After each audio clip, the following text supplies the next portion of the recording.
Airplanes fly using the principles of aerodynamics, which involve the interaction of various forces to create lift, thrust, and control. Here's a simplified explanation of how an airplane flies.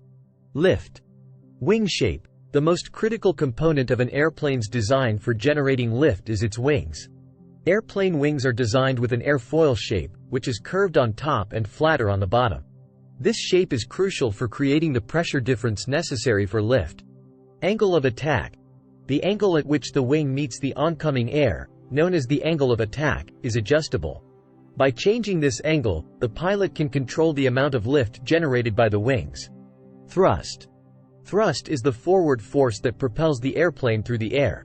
It is generated by the airplane's engines, which can be jet engines, turbofans, or propellers. The engines expel high-speed exhaust gases or accelerate air rearward to produce an equal and opposite forward thrust, according to Newton's third law of motion. Gravity, weight. Gravity is the force pulling the airplane downward. To stay in the air, the airplane must generate enough lift to counteract the force of gravity. The airplane's weight is distributed across its wings and landing gear to ensure balance and stability. Drag. As the airplane moves through the air, it encounters air resistance known as drag. Drag opposes the forward motion of the aircraft and must be overcome by the thrust generated by the engines. Minimizing drag is essential for efficient flight, so airplanes are designed to be aerodynamically streamlined.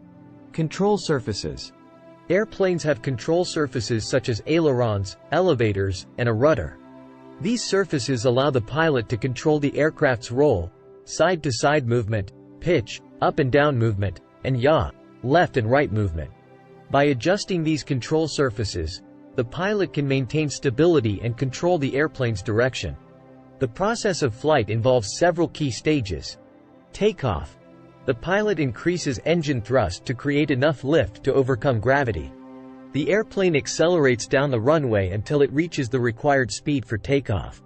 At this point, the pilot adjusts the angle of attack to generate more lift, and the aircraft becomes airborne. Cruise. Once in the air, the airplane maintains a constant speed and altitude by balancing the forces of lift, thrust, gravity, and drag. This stage is where the airplane covers long distances efficiently. Descent and landing. To descend, the pilot reduces engine thrust and may adjust the angle of attack.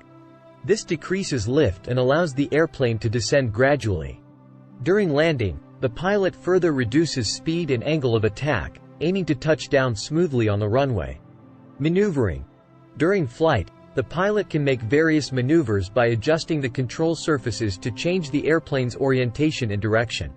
In summary, airplanes fly by generating lift through the shape of their wings, countering gravity with this lift, and using thrust from engines to overcome drag. These principles of aerodynamics, combined with precise control by the pilot, enable controlled and safe flight.